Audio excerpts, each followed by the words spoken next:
up, ladies and gentlemen. We are going to talk about the trends shaping the future of higher education. We can begin with this panel discussion. And good afternoon, everybody. And it's indeed a great pleasure to be in this panel discussion in the capacity of a moderator. And as it has been mentioned, the topic of this panel discussion is trends shaping the future of higher education in the country. See, this is a very important topic because the focus is going to be on in what direction higher education is going to be in future. Before we begin this discussion, one has to keep it in mind that education is relevant only when it is able to serve the needs of the changing society. And the needs of the society are changing very, very fast. And it's mainly because of technological developments. India is already in the Industrial Revolution 4 and 5. And they call for a specific type of workforce to run those revolutions. All of them have to come out of the education system. Then there are also policy changes which have been announced by the government, NEP 2020, where the focus is going to be on increasing the gross enrollment ratio to 50% by 2035. So that is another challenge. And then so much focus on sustainable development. And there are many other issues. Especially the main focus is going to be on digital transformation in the country. So, how our panelists think and feel where the higher education will head to in the years to come. So, we don't have much time and we are just, 5-6 people, and therefore I will request each panelist to just say in 4 to 5 minutes what in their opinion is going to be the trend in higher education in the years to come, and also why that trend and how it will help the country. So that's basically how we are going to have the discussion, and I would like to begin it with Mr. Sunil Kumar Pandey. So Mr. Pandey is Director IIT and UG ITS Ghaziabad, India. And over to you, please. Thank you. Thank you so much, sir. In fact, this technological evolution, which rightly you started with, it has penetrated every vertical, whether it is, you name the vertical, you find the presence of technology, some set of technology which is driving that particular vertical, and education is no more exception to this. In current scenario, if you look at the educational perspective, there was technology adoption in last 10 years, but since 2020, thereafter when COVID hit badly to everyone, the people started feeling the taste of technology. And after 2021, the people, even those who did not use technology for education, those who were hesitant in that, they also accepted the fact that if nothing was going on, it was technology which driven the academia, the institutions. And in that process, all of us learned something in that. But now, if we see the current challenges, what is happening in the World Economic Forum, when the discussion was taking place during the meeting of global technology leaders, they were talking about how the technology is moving ahead, and in next 4 to 5 years, in what direction technology is expected to lead. And very interesting pattern came that if all the companies across the globe, they start applying the most dominating technology today, which is considered to be AI, machine learning, and related technologies. If all the companies across the globe, they start implementing and using this technology, still, the employment rate is going to increase every year by 6.5%. Whereas there has been a myth that AI and machine learning and all these technologies are going to replace the people. Of course, people will be replaced, but then the biggest challenge before the academic institution is to understand the kind of skill set which will be required in 4 to 5 years down the lane. And if we, as an academic institution, if we do not try or put our efforts to understand what is there in his store in 4 to 5 years down the lane, probably the resource which we are preparing, it might not be relevant the industry requires currently. And the challenge is, number one, once upon a time we used to be focused in localized. Geographically we were restricted, and education in local level was also acceptable. But now the challenge of globalization, where what we are studying today, we are going to serve a company or an organization which is residing in some other country. So globalization is one challenge. The skill set understanding that what skill set is required and what is relevant, which will keep people relevant, this is the second challenge. And third is, today we see some set of technology. In 2 years down the line, we see the technologies vanished. Now some new set of technologies are coming. So a continuous learning mechanism has to be evolved, where gone are those days when we learned some technology in 1993, 94, when I completed my post-graduation computer applications, and I could stay for about 15 years in industry with the same set of technology. Now today, you learn a technology today, 2 years down the line you find some different set of technology, and if you do not learn, if you do not upskill yourself, reskill yourself, there is some set of people, those who are already there to replace you. So that is the biggest challenge, which is, so to sum up, in the era of digitization, it is very important that we keep close watch on happening, what is around, understand the skill set, not of today, because a student who is taking admission today, he will be going to the industry 4 years down the lane. So after 4 years, whether that technology will be relevant, if not, are we really able to give or create that foundation based on which he will be able to make himself or herself relevant 4 years down the lane? Globalization and academic institutions, the responsibilities, in fact, lies on them, because industry is still not that much confident about the skills required. But one positive thing which is happening now, industry itself knows that if we do not join hand with the education sector, probably they will be the people, those who will be suffering a lot. And that's why many of the industries, they have started coming to the institution, identifying resources. ICT Academy I was seeing here, they are really working well. So now these industries are coming to the institution. Infosys is coming, Wipro is coming. You name a company, you will find them. So something is happening, and let's see. Thank you very much, Mr. Pandey, for your inputs. And as you have very rightly pointed out, that technology is going to play a very important role in education. But I think one thing we all have to remember, that technology is only going to change the way the education is imparted. Because the goals of education will always remain the same. The way it is imparted, that is going to change. And since technology is nothing else but the practical application of scientific knowledge, and as scientific knowledge is growing, therefore technology is also evolving every day. We have so many disruptive technologies, artificial intelligence, then gamification, we have machine learning, all those are going to change, and that is going to be a major trend in the future.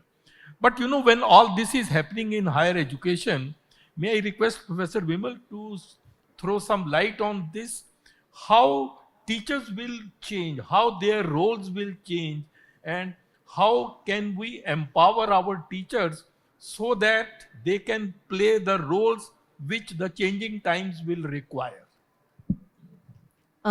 Thank you, sir, and good evening to everyone.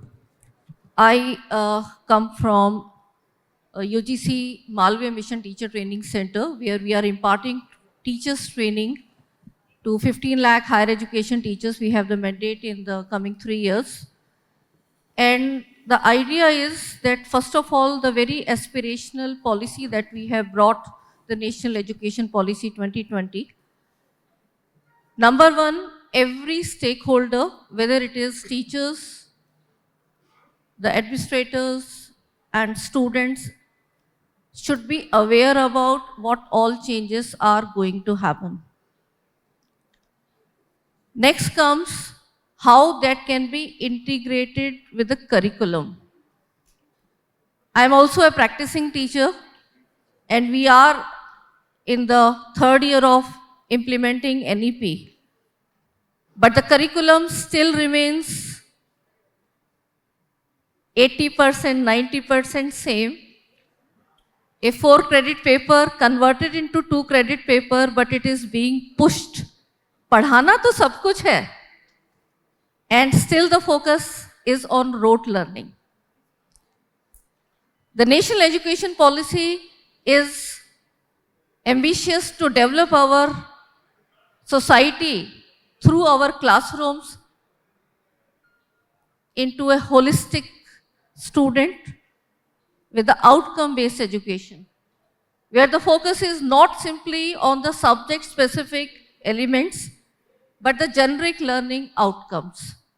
And let me add, when we talk about higher education or universities, universities are the place where universal education should exist, and we should not undermine the importance of subjects like humanities, commerce, and others. Everything, when you look at a real life problem or application, all go hand in hand.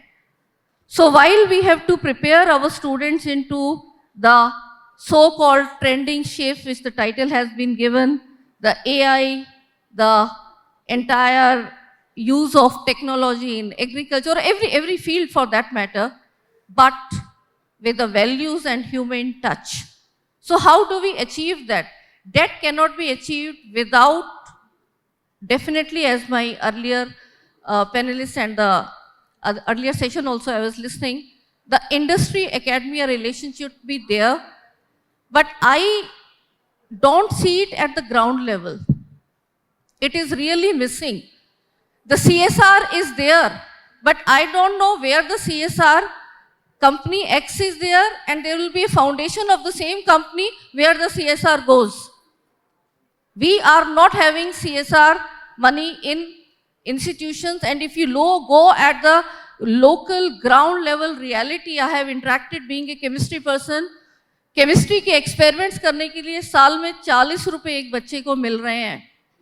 If you are not able to give them chemicals, what type of pedagogy are you talking about? So we have to be, first of all, higher education should be hand-holding the school education. There should be models. In skills, the cluster should be there, where if we can get funding, and the state and central government should be providing ample opportunity in terms of the resources which have been mentioned in the policy document, but still we have not seen the actualization. So all these resources are required. And when we talk about India being a tech giant, so many softwares, everything are being created. But educationists, and if you go to the school system, university system, the software cost, they are not really coming to the teachers. They are not really coming to the classrooms. Who is here to support that? The hand holding is not simply one way कि हम आएंगे curriculum की meeting में, आएंगे नहीं आएंगे. I have been into governing body members of many institutions also. There are industry experts, but वो आते हैं अपना आधा घंटा. There is a rigorous hand holding required, and that too regional specific. Different needs. Andhra Pradesh में अलग चाहिए, उड़ीसा में अलग चाहिए, हरियाणा में अलग चाहिए. You cannot have the same model fitting everywhere. So what is, as earlier speaker said, the inclination of the student? किस तरह की skill set उसके घर में, society में भी acceptable होगी? Can we integrate those type of skills and provide that opportunity? And in Delhi University, we have created a very good model that the cluster colleges have been created. So teachers are getting empowered to learn new skills, because अगर industry वाले नहीं आएंगे तो हमें तो सीखना ही है. So we are then calling industry experts, and we are learning, and through our model of teachers training, we are doing collaborative activity where teachers, whatever skills they can acquire, because they have to be now changing. And the change is not only in terms of the new subject, the new curricula, but also on how the teaching learning has to be done in the classroom. It should not be just the rote learning, A for apple, and just telling. All those things are available on AI tools. So, can the students be given activities where using these future tools, We tell them how they can do the self lifelong learning, because continuous lifelong learning is required for teachers as well as students. And we have to prepare them to work with these machines. So that's what I will say. So both the teachers and students, we have to be preparing to live with these, and how our rules will be changing will be according. Thank you. Thank you very much. Very important points. And now, Dr. Gopalan, welcome to this panel discussion. Since you are from engineering college and with engineering background, what trends do you see in the context of engineering education in the country in the years to come? Because it is still being felt in the country that our engineers are not employed or sometimes underemployed. How that can be, taken care of in your opinion? And what is going to be the trend? Yes. So let me begin with a good content, because the moment when we see post-COVID, the students are ready to adapt the technology the way how it can be most to the lazy people, how we can use it. If I go and ask generally, student, what you know about AI, she simply says that scanning a page from Google Lens and taking that to the AI ChatGPT, it will give me an answer for the question. That is where the students taking the technology to make him more lazy. So it was because it was not rightly transformed to them. So the digital technologies has to be rightly transformed to them. So the disruptive technology has to be diversified to the students in a right way. It should be like skill-based training. Means, say for example, I teach security in computing, where I take the real malware and give it to my students. I really give the malware. It is your job to carry the malware, identify in 360-degree, like what a technician in the lab who handles a virus, a typical biological virus, how he handles. You have to handle a similar malware in the laboratory. That is the exercise which I give. So that is the way he has to analyze what are all the impact that would happen to the system. He has to take it in a sandbox kind of environment. So sandbox environment were being free, and where many open sources were there for students to get equipped. So likewise, similarly, there were not only in security, it is available in AI. It is also in a lot of Professor Sunil, as Professor Sunil said, the digital transformation has to happen. So not only in industry, upskilling, downskilling and upskilling is required. Likewise, a faculty who teaches a course 10 years or 15 years back has to reskill based on the digital transformation, and he has to adapt the digital technology to train the student or shape the students. In engineering, we train in such a way, then only we can make them get adaptability first. And myself, I am training in that way, where I will give a lecture for half an hour and the remaining exercise is posted them to do then and there. For the remaining 2 credits will be carried in such a way. So how that has to be assessed, as madam said, the outcome has to be assessed in such a way how it is really impacted with the students.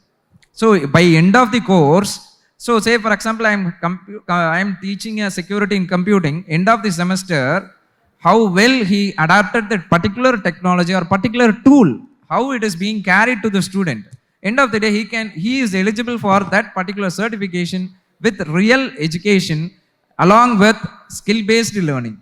The skill is properly carried into it. Thank you very much. Yes, Thank you. Thank you. And Dr. Arun, may I come to you?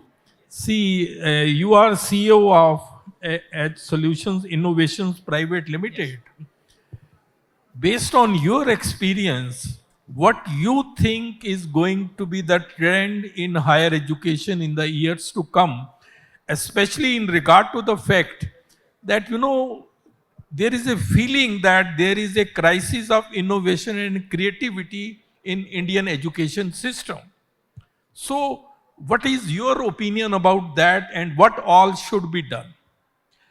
First of all, let me start by thanking everyone for giving me the opportunity. Good evening to everybody. So, first of all, to answer your question, let me preface this. Change is the only constant. So, we have to constantly evolve with time. Whenever we take a new technology or a new trend, like the buzzword today is AI, cloud computing, and machine learning, this is a rapidly evolving technology. Just imagine 10 years ago, if you had gone to the global podium and told the developing countries that in India, within the next 6 to 7 years, you would be making UPI payments everywhere. Even just for 1 rupee and 2 rupee, you can make an UPI payment. Nobody would have believed it. That change happened. Even in an undereducated country like India, with a massive rural population, digital transformation happened and everybody was made to use UPI payments. This was a revolution. This is the technology revolution that we are talking about. People will adapt to technology. So every time when you make a change, that will be adapted due to the nature of fact. So now with AI, the life cycle of software development has further reduced.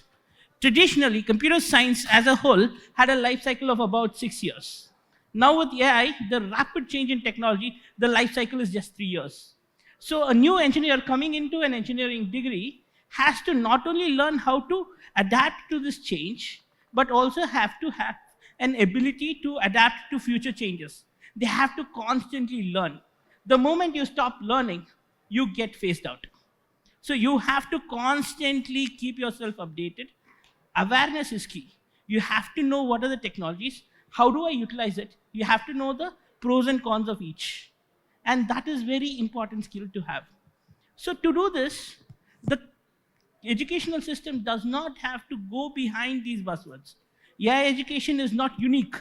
A strong foundation in proper computational skills would be more than enough for the student to adapt to the growing technological world. So, to get back to the point, I believe a very strong foundation with all the fundamentals would help the students adapt themselves into the changing world. So, we have to give them prompt, precise skilling where they have to learn and have a strong foundation on the basic building blocks. And then have them, equip them with the skill of learning. You just have to know how to learn and evolve with growing technology. And that is Thank you. Thank you very much. Thank you very much. And we also have Dr. Pankaj Sharma. So welcome. And I think you must have already heard all the panelists.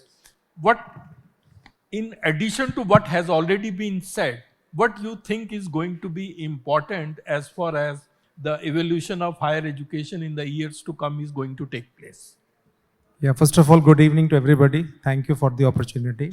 I think there is a problem, there's a solution is always there. If you see, there are three major key players or three islands I will explain. One island is school education system. Second major island is higher education system. And the third, the most important island is corporate world. I think you know what is happening at present. There are times there are boats or ferries are traveling from corporate to higher education, sometimes to schools, sometimes, not always. And sometimes higher education goes to school education for their own personal interest because they need admission. Since I'm a person from marketing, I'm just telling you that. I think it is important to create a very strong bridge between all these three.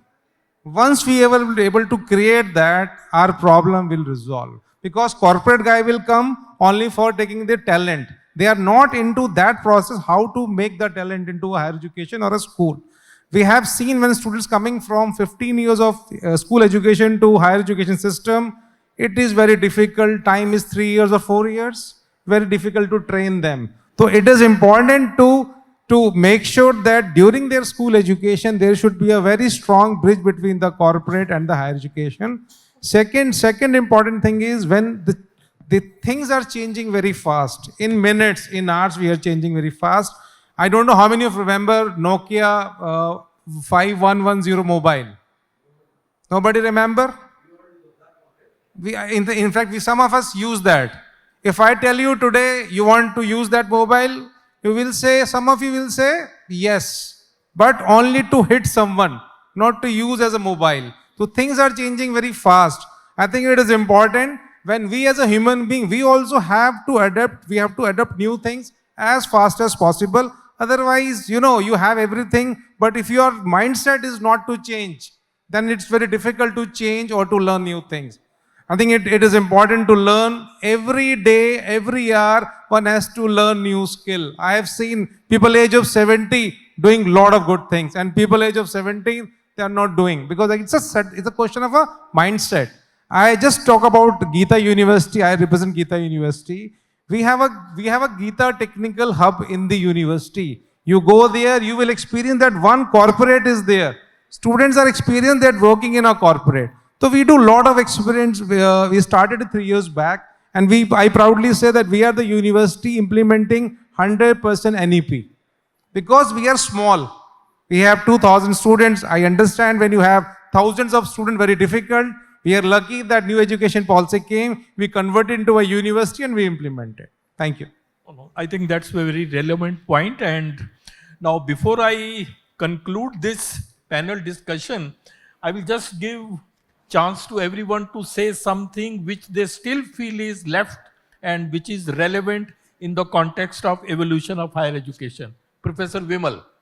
Yeah, so I will just add that in this changing time, we need to empower our teachers on a very immediate basis because simply with the new policy coming in pages, document, the implementation. You mean to say that empowerment is a must? Empowerment, and that too with the use of technology as an empowering tool with them. Okay, good. Thank you. Next.